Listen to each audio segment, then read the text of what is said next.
Playing the legends, today we gotta look at Shakattack, Mamedyarov, the great Azerbaijan player, who's is one of my favorite players because of his distinct style.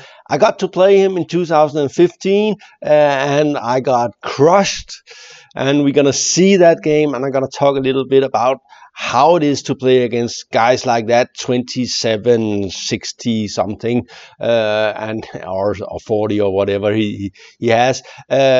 He is of course very strong, but he's lacking something that Kasparov has. I think somehow the Azerbaijan style, if it's gonna be world class or world championship material, they have to be as serious as Kasparov to just not play for fun. And I think they have a lot of fun playing. This is, I think that's probably their problem, that they simply like playing and attacking, like in this game or in another game, and like also the Mamedyarov, and it gets a little bit this whirlwind of pieces coming at you gets a little bit too much for them to be substantial in other aspects of the game. And it seems like Mamedyarov, for instance, has big troubles against Magnus Carlsen, who just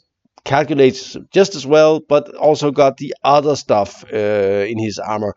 But let's get into the game. I am black against Mamedyarov. He starts with the d4. This is his move. And he's ready for some Queen's Indian or something. I had prepared a variation of the Queen's Gambit declined. And you can see that I'm not afraid of the Carlsbad structure. If he takes on d5, e3, that was a bit annoying for me here. I could play c6 and go into a Miron. That was not my plan. So I play a6, which with the point, of course, to get a very good Maron. If he plays, for instance, here, an instructive mistake would be something like this, where after, for instance, this moves, black is already equalized, at least equalized. He'll play this move and have a very sort of nice position. He also play bishop b7 first. That might even be better. I don't know, but it's anyway. Dispensing with this move is, of course, a big achievement. So that's also why he plays b3. So in order to, if I take here, he would of course take back to the pawn. And strengthen his center. So b6 makes sense, but I might regret this move, maybe. Still, it's one of the main lines of the Queen's Indian with e3, bishop d6, bishop b2, castle, queen c2. That's a Mamedyarov special. I think the main line here is maybe to play some like this move first. And I think this is actually interesting. Something can go horribly wrong for black sometimes after c5. It's an interesting position. There's also, you can also just in this position, you can also just take and play a maneuver around here. It's also very well known and generally known as probably slightly better for white. This is an important option, so black tries to keep that away. But then there's the pressure on the c file, and you might play it either way. Anyway, Shak has a tendency to play with the heavy pieces. I think I mentioned this in a video on GM Talks before.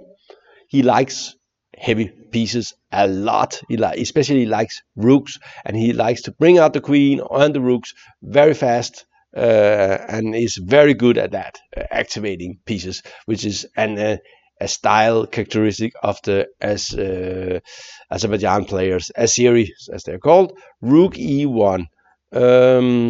By the way, I think in this position, I think they started to play. They actually started to take here and take here. I was very afraid of of opening the D file.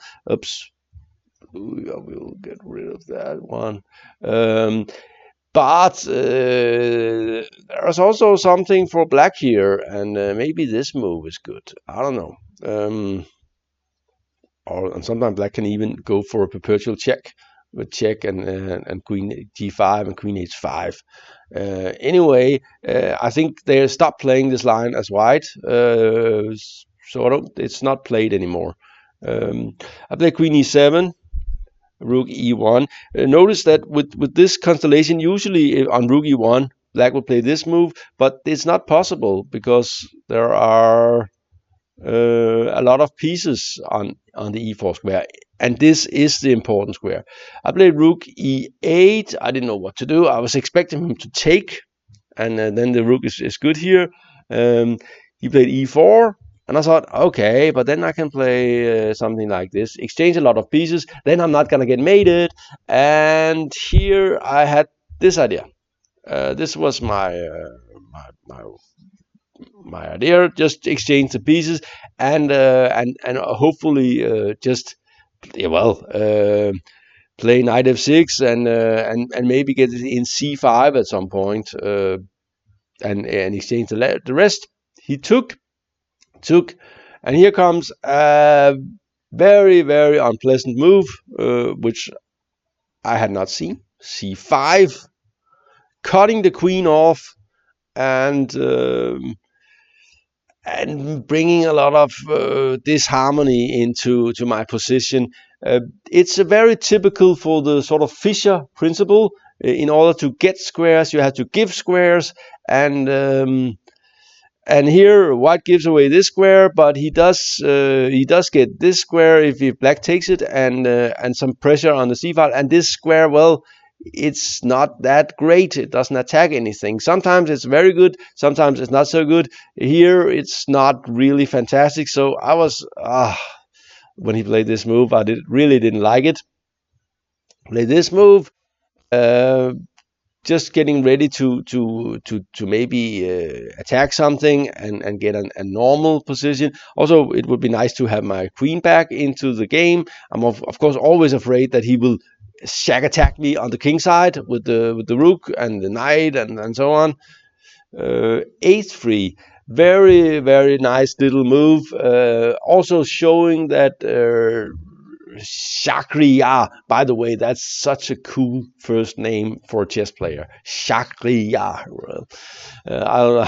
it's just is playing well. He's taking away this square for the knight, which might be handy, but he's also giving heir to the king, and also saying that this move didn't do much for me. Play knight 6, attacking the rook. The rook went here, and I went here, and I prayed, and after this I prayed a little bit more, and of course he played this move. It's not going to take a draw. In general, I would love to play against players like Mamedyarov, but it's also clear that that in a national team championship like this one, it would be nice not to play. So, and here I felt I had to take. I was getting very nervous about him trapping my queen. Sometimes he will simply trap it with b4 or things like that. So I was really getting nervous here, and I decided to, okay, let's see what happens if I just exchange some pieces. And so I did, and he took and played, and the reason why I like this game for white is the way he plays from here. Because I always thought that Mamedyarov was all about attacking, and he is, of course, very good at calculating and stuff.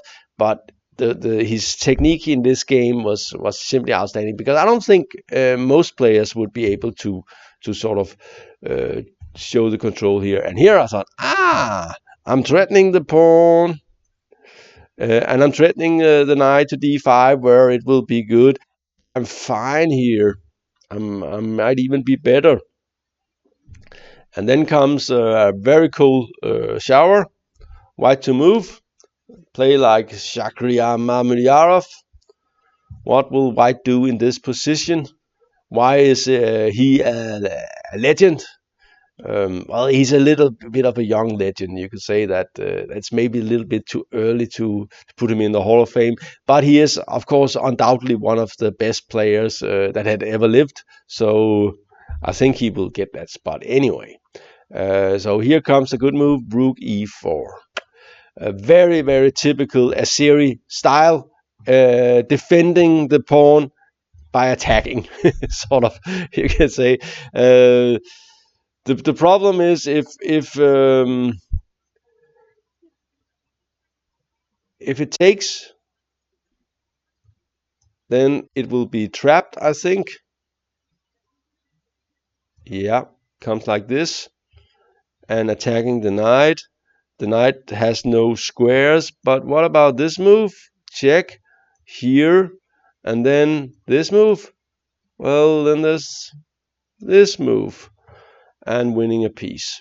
So that was some pretty nice tactics here. Rook e4 in a simple position, just kicking the knight. I played a5, a3, knight d5, and I was already not very hopeful here because I'm basically losing a pawn already. Rook c5, and well, I should probably play Rook a8, but what I'm gonna do against Rook a4 and knight d, and he's gonna play knight d2 or something. Play knight f6 to avoid the knight from coming here and defending. I was hoping for this move, but it didn't materialize. Rook d4, just keeping control, trying to win a pawn without much of a fuss, without getting any counterplay. Knight d2, very nice little move. It's ready here, and I'm trying to drum up some counterplay, and I was not very hopeful, and it's not there. Rook a5, check, putting the king on, and hopefully I was hoping for some stuff here. Problem is my king is also weak, so I had to play h6, and because he was maybe threatening something like this, and a knight up, or rook b5 could also be something like this, and here he's maybe threatening if I go rook c2. So here he just played b4, rook c2, a4, nothing to do, b5, pawns are rolling, there's no counterplay, trying and to keep playing good moves, hope to get something going, hopefully against the king here. Knight c4, calculates very well. I thought that was not possible, but then comes this move, and white to move here. Yeah, that's what you get when you're playing Mamedyarov. And I play this move and this move, and here I resigned. And I could say thank you for the lesson. It was a hard one. I think it's not totally clear to me how I lost this game, which is also, of course, very interesting to see. There is a certain level above my level of technique that these guys on 27 something possess. So very impressive game by Mamedyarov, who is a true legend, and of course he will not be world champion, but he will be a force in the future. I think his openings should be better. That would, if he had better openings, that would help him a lot. Anyway, this was TM Talks with another Play the Legends video. Thank you for watching.